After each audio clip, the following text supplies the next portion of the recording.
Hei, Aksio, kalian nggak rugi jual laptop ini cuma di 8 jutaan? Nggak salah pasang label harga kan ya? Harusnya yang kayak begini ini bisa masuk kategori laptop premium dengan harga paling nggak belasan juta rupiah lah.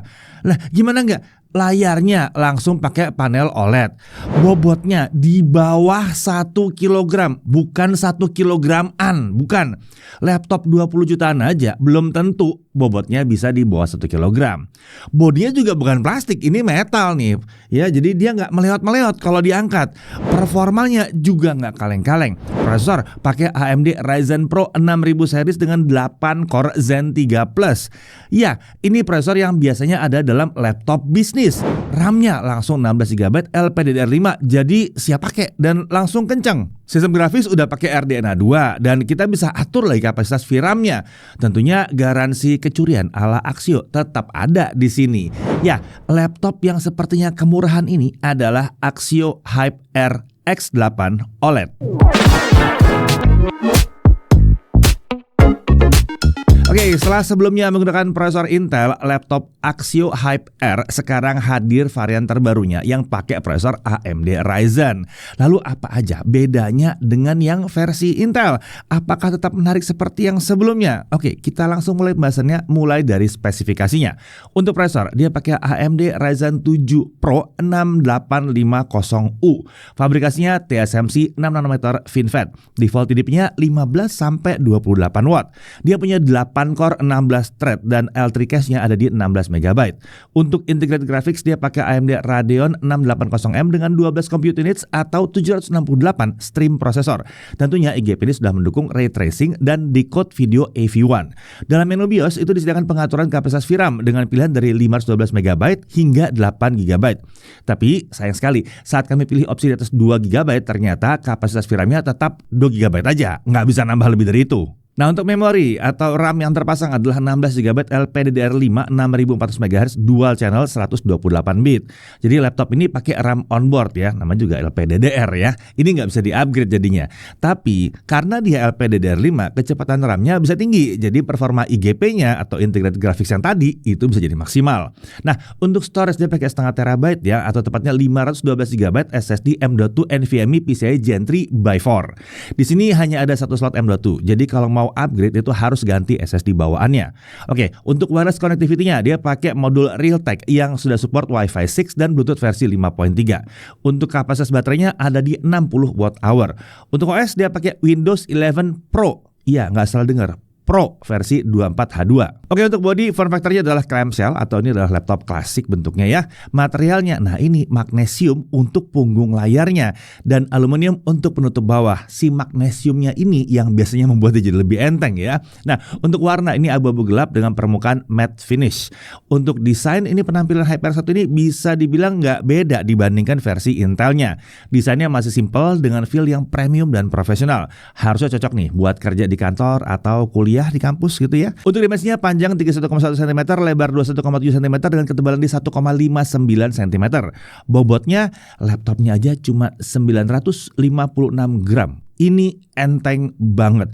Padahal ini bukan layar 13,3 inci, ini layar 14 inci. Nah, lalu untuk chargernya hanya 156 gram.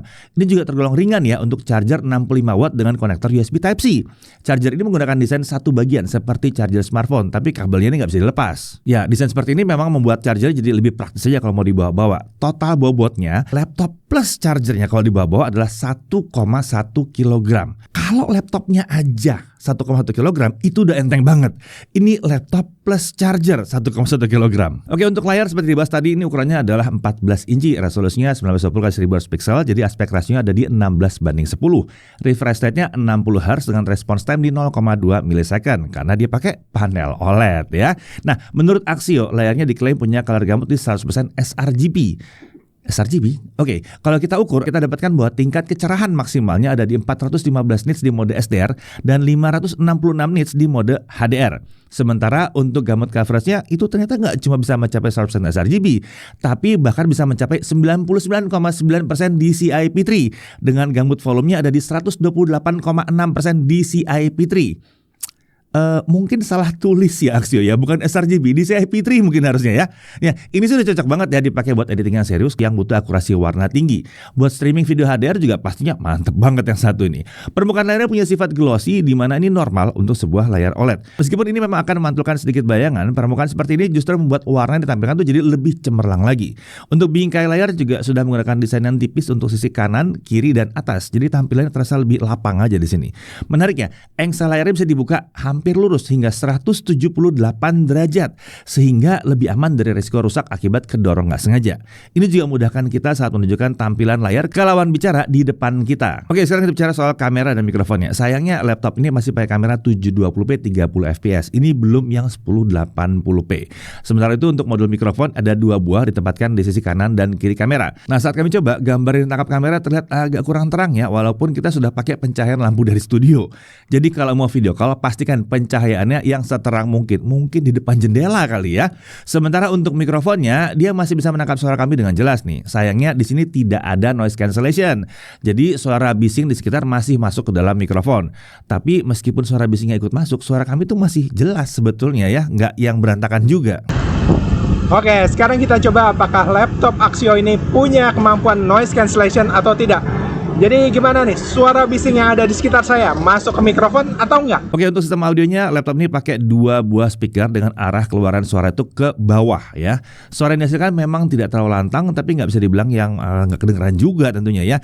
Sementara untuk kualitasnya ternyata udah cukup oke untuk laptop kelas harga 8 jutaan. Suara terdengar cukup rapi dengan detail yang udah lumayan oke lah ya. Untuk bass emang ya tipis, tapi nggak pecah juga di sini. Sekarang kita lihat konektornya. Di sebelah kiri ada satu Kensington lock slot, lalu ada satu HDMI 2.1 dan 2 USB 3.2 Gen 2 Type-C yang sudah mendukung power delivery dan display output. Nah, beralih ke kanan, di sini ada satu USB 2.0 Type-C. Nah, konektor ini tidak bisa digunakan untuk nge-charge atau output ke monitor tambahan. Lalu ada satu 3,5 mm audio combo jack dan ada satu USB 3.2 Gen 1 yang Type A alias yang besar. Menariknya dengan konektor seperti ini kita bisa menghubungkan laptop yang satu ini dengan 3 monitor tambahan. Jadi untuk kerja multitasking itu bisa nyampe 4 layar termasuk dengan layar laptopnya sendiri. Oke, kita lanjut lagi untuk keyboardnya. Di sini nggak ada yang benar-benar baru ya. Bentuk, tata letak tombol dan kenyamanan pakainya itu masih mirip dengan HyperX Intel yang pernah kami uji sebelumnya. Tombol keyboard itu cenderung empuk dan senyap saat ditekan dengan travel distance yang terasa cukup dalam. Uniknya, meskipun tidak ada labelnya, fungsi home, end, page up, dan page down tetap ada di sini dengan menekan tombol function dan anak panah. Ya, cuma nggak ada labelnya aja ya. Nah, tentunya keyboardnya juga dilengkapi dengan lampu backlit. Jadi ini membantu kita saat mengetik di ruangan yang minim cahaya. Nah, backlit ini warnanya putih dengan 3 tingkat kecerahan. Ini semua bisa diatur dengan menekan tombol function plus F9. Untuk touchpadnya, ini ukurannya adalah 12 x 7,2 cm dengan posisi yang tidak sejajar dengan tombol spacebar. Untungnya hanya sedikit bagian dari telapak tangan kami yang masuk ke dalam area touchpad saat mengetik, jadi nggak terlalu mengganggu kenyamanan sih. Laptop ini dilengkapi dengan sistem pendingin yang punya 2 buah heat pipe dan 1 kipas. Untuk lubang ventilasi pembuangan udaranya itu mengarah ke belakang. Sekarang mari kita lihat aspek performanya. Langsung aja kita jalankan Cinebench R23 nyolok ke charger ya. Nah, di stabilitas selama setengah jam, skor tertinggi dicapai adalah 11.708 poin dengan skor yang dapat dipertahankan di kisaran 10.700 sampai 10.800 poin. Lalu kalau kita coba tanpa dicolok ke charger. Nah, skornya itu ada penurunan ya ke 8.900 sampai 9.000 poin. Tapi tenang, skor seperti ini masih tergolong tinggi untuk tipe prosesornya. Sekarang kita lihat suhu kerjanya. Dengan Cinebench R23 stabilitas selama setengah jam, suhu prosesor sempat naik ke 90 derajat Celcius di awal pengujian, tapi kemudian turun di bawah 80 derajat Celcius. Memang sekali-sekali ada lompatan ke 82 derajat Celcius, tapi ini masih dalam batas aman sekali sih sebetulnya. Sekarang mari kita lihat dengan Adobe Premiere Pro 2025. Untuk video 4K 60 yang durasinya 2 menit detik pakai software only, selesai diekspor dalam waktu 12 menit 9 detik. Kalau kita pakai OpenCL, selesai dalam waktu 5 menit 35 detik. Nah, kalau videonya Full HD 60 fps durasi yang sama, dengan software only selesai dalam waktu 1 menit 55 detik, sementara dengan OpenCL jadi 1 menit 28 detik. Oke, untuk suhu kerjanya pada saat melakukan 4K video export pakai OpenCL, suhu prosesor dapat terkendali sepenuhnya di bawah 80 derajat Celcius. Kita lanjut ke DaVinci Resolve 19.1, software video editing kelas profesional tapi ini versi gratisnya. Untuk video 4K 60 yang 2 menit 7 detik selesai dalam waktu 10 menit 30 detik.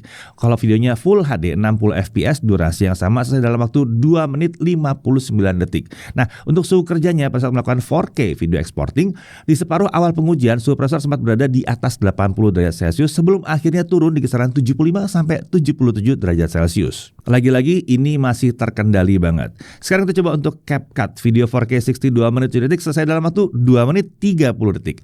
Kalau videonya Full HD 60 fps selesai dalam waktu 1 menit 3 detik. Nah, suhu kerjanya saat menjalankan 4K video export di CapCut, di sini suhu prosesor juga sempat berada di rentang 80 sampai 90 derajat Celcius di paruh awal pengujian sebelum akhirnya turun sepenuhnya di bawah 80 derajat Celcius. Jadi untuk urusan suhu sepertinya aman di sini ya. Sekarang mari kita coba lihat kemampuan gamingnya.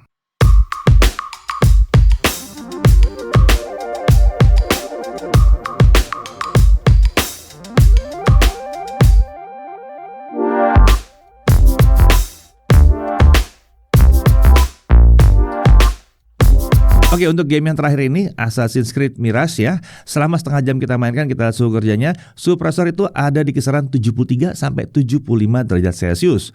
Untuk suhu permukaan bodinya setengah jam mainin game yang satu ini. Untuk keyboard, area paling panas ditemukan di tombol angka 6 dengan suhu sekitar 46 derajat Celcius. Sementara untuk area di atas keyboard ya, nah itu suhunya ada di kisaran 48 sampai 49 derajat Celcius karena ini berada dekat lubang ventilasi pembuangan panas. Jadi cukup wajar ya. Lalu untuk area palm rest ini aman, suhunya masih ada di bawah 35 derajat Celcius. Ya tenang aja sih sebetulnya, suhu setinggi ini tuh hanya dicapai kalau kita ngejalanin aplikasi berat seperti game dalam jangka waktu yang lumayan panjang. Kalau aktivitasnya ringan, ngetik-ngetik, ya bikin Excel, bikin Word, bikin PowerPoint, nggak ada masalah. Suhunya tidak akan nyampe setinggi itu. Oke, sekarang kita lihat kecepatan SSD-nya. Dengan Crystal Disk, kita dapatkan bahwa kecepatan bacanya ada di 3501 MB per second dan kecepatan tulisnya ada di 2902 MB per second. Ini udah tergolong kencang untuk SSD PCIe Gen 3. Apalagi yang ada di laptop 8 jutaan ya. Lanjut untuk daya tahan baterainya. Nah, kita setting brightness di 150 nits dan volume suara di 25%. Untuk 1080p local video playback, kita dapatkan bahwa dia bisa bertahan sekitar 11 jam. Tepatnya 10 jam 56 menit. Ini udah tergolong irit ya untuk sebuah laptop kelas harga 8 jutaan. Biasanya sih kalau di bawah 10 juta untuk laptop tipis seperti ini, target kita di 8 jam itu udah bagus. Ini sudah dekat sekali dengan 11 jam. Jadi ini tergolong baik ya. Nah, untuk charging 30 menit pertama terisi di 30%, sementara dari kosong sampai penuh itu butuh waktu 2 jam 12 menit.